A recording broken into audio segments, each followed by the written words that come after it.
नमस्कार दोस्तों, मैं डॉक्टर आशीष महेंद्रा और मैं आज आपको कुछ जो घटनाक्रम चल रहे हैं, जो डेवलपमेंट्स हो रहे हैं रिसेंटली नीट और जेई को लेके, उसके लिए बहुत एक इम्पॉर्टेंट अपडेट मैं आपको करूंगा आज। और मैं आपको कुछ ऐसे तथ्यों से अवगत कराऊंगा या ऐसे फैक्चुअल्स मैं आपके सामने रखने जा रहा हूं, शायद उससे आप ये समझ सकें कि गवर्नमेंट के दिमाग में अभी क्या चल रहा है। तो देखिए, जब ये मुहिम शुरू हुई तो धीमे धीमे इसमें शुरुआत कुछ इस तरह से हुई कि पहले चिराग पासवान जी और सुब्रमण्यम स्वामी जी, बहुत लोग सरकार के ही थे जिन्होंने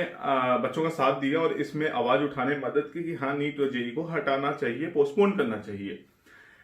उसका देखते हुए फिर जब शुरुआत इसी में विपक्ष का आने से बहुत माहौल बदलने लगा। और आप अगर देखिए एक घटनाक्रम कल का जो सबसे इंपॉर्टेंट था, तो शुरुआत हुई राहुल गांधी जी से, फिर अशोक गहलोत जी, फिर धीमे धीमे कांग्रेस के बड़े बड़े नेता कपिल सिब्बल जी, और उनका फिर साथ दिया आप वालों ने, आप पार्टी मनीष सिसोदिया जी जो डिप्टी सीएम है, और शाम होते होते कहीं ना कहीं असदुद्दीन ओवैसी जी जो आपके तेलंगाना से आते हैं, राज्यसभा सांसद हैं, उन्होंने भी इस पे ट्वीट किया, इस पे समर्थन जताया कि एग्जाम को पोस्टपोन करना चाहिए। अब हो क्या रहा देखिए, अब ये मुद्दा कहीं ना कहीं इस तरह से हो गया है, जो पक्ष और विपक्ष की लड़ाई हमेशा, जैसे हमारे यहाँ बहुत राजनीतिक मुद्दे होते हैं, जैसे सीए आया, एनआरसी आया, आपका भारत पाकिस्तान कभी कभी हो जाता है, कभी बार भारत चाइना हो जाता है। इस तरह में मुद्दों में अक्सर हमने क्या देखा कि पक्ष और विपक्ष आपस में लड़ते हैं, एक दूसरे पे कीचड़ उछालते हैं, मीडिया ट्रायल चलते हैं, और एंड रिजल्ट कुछ नहीं होता है। तो बात तब तक बहुत अच्छी थी जब तक ये सिर्फ सरकार के ही लोग बोल रहे थे, लेकिन बात कहीं ना कहीं खराब हो रही है जब इसमें विपक्ष पूरी तरह से आ चुका है और वो एक तरह से सरकार को पूरा निशाने पे ले लिया है। अब आप समझिए इसमें हो क्या रहा है। अगर आप सरकार का पक्ष समझना चाहे तो आपके पास सीधे सीधे बहुत छोटे से एग्जाम्पल है, जिससे आप बहुत आराम से समझ जाएंगे कि अभी सरकार अभी इस समय तक क्या सोच रही है। सरकार में अगर आप देखिए तो कल बाबुल सुप्रियो जी जो कैबिनेट मिनिस्टर है समय इनके, उनका ट्वीट आया, उन्होंने इस चीज का बोला कि नहीं, एग्जाम होना चाहिए, आगे बढ़ना चाहिए, एग्जाम टालने का कोई विचार ऐसा भी फिलहाल नहीं। जो उनके ट्वीट का एक मैं सारांश बता रहा हूं जो उन्होंने ट्वीट किया था। इसी के अलावा अगर आप देखिए तो कल ही आज तक पे लाइव डिबेट आई थी। वो डिबेट क्या थी, उसमें बच्चों का पक्ष तो शायद बहुत कम ही रखा, बच्चे तो इतने ढेर सारे उन्होंने बैठाए थे,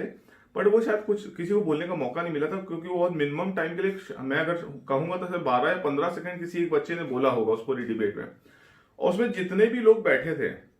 उसमें दो तो सरकार के ही स्पोक्समैन थे। उसमें अगर हम देखें तो गौरव भाटिया जो गवर्नमेंट बीजेपी के स्पोक्समैन ही हैं। तो जो एक स्पोक्समैन होता है वो क्या बोलता है, जो सरकार की विचारधारा या पार्टी जो सोच रही है या जो उसका प्लान ऑफ एक्शन है वो उसको रिप्रेजेंट करने के लिए एक स्पोक्समैन होता है। और कल मैं उनको गौर से सुन रहा था तो उन्होंने कहीं भी ऐसा इंडिकेशन नहीं दिया था कि हम एग्जाम नहीं कराएंगे। उसी के साथ उनके और स्पोक्समैन बैठे थे, वो गुजरात से आते हैं, माइनॉरिटी उनके उसके अध्यक्ष हैं, और उन्होंने भी इस चीज को रखा था कि हम वो वाइस चांसलर शायद पहले जो उन्होंने अपने को बता रहे थे, और उन्होंने स्टूडेंट की वो साइकोलॉजी वो चीजें बहुत अच्छे से जानते हैं, ऐसा उन्होंने अपने को बताया। और वो भी इस चीज को बहुत गंभीरता से और बहुत उस तरह से रख रहे थे कि नहीं, एग्जाम पोस्टपोन करने का कोई सवाल ही नहीं है। हाँ, ये बात सही कि सुब्रमण्यम स्वामी जी आपका साथ दे रहे हैं शुरू से, लेकिन आपको एक चीज समझना पड़ेगा, सुब्रमण्यम स्वामी जी बीजेपी में जरूर है, 2013 में बीजेपी में आए थे, ये एक राज्यसभा मेंबर हैं, वो कोई कैबिनेट मिनिस्टर नहीं है, वो आपकी बात वहां तक पहुंचा रहे हैं। बट अगर हम उनके की प्लेयर्स देखें, जो उनके कैबिनेट मिनिस्टर हैं, जो उनके स्पोक्समैन हैं, वो जो बात कर रहे हैं वो इस तरफ फिलहाल नहीं इशारा कर रहे हैं, और लेकिन सुब्रमण्यम स्वामी जी जरूर विश्वास में ले रहे हैं। तो मेरा मतलब विचार ये है, मेरा कहना ये है कि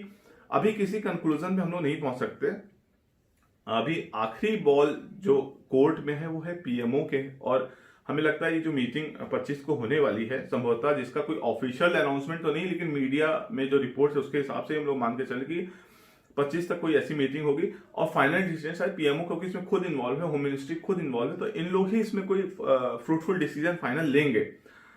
तो हो सकता है वो इसमें बहुत पॉजिटिव ले लें, लेकिन जो मेन एलिड हम सरकार का विचारधारा देखें तो फिलहाल आपको क्लियर मैं कर दूं, सरकार उस तरफ नहीं सोच रही है।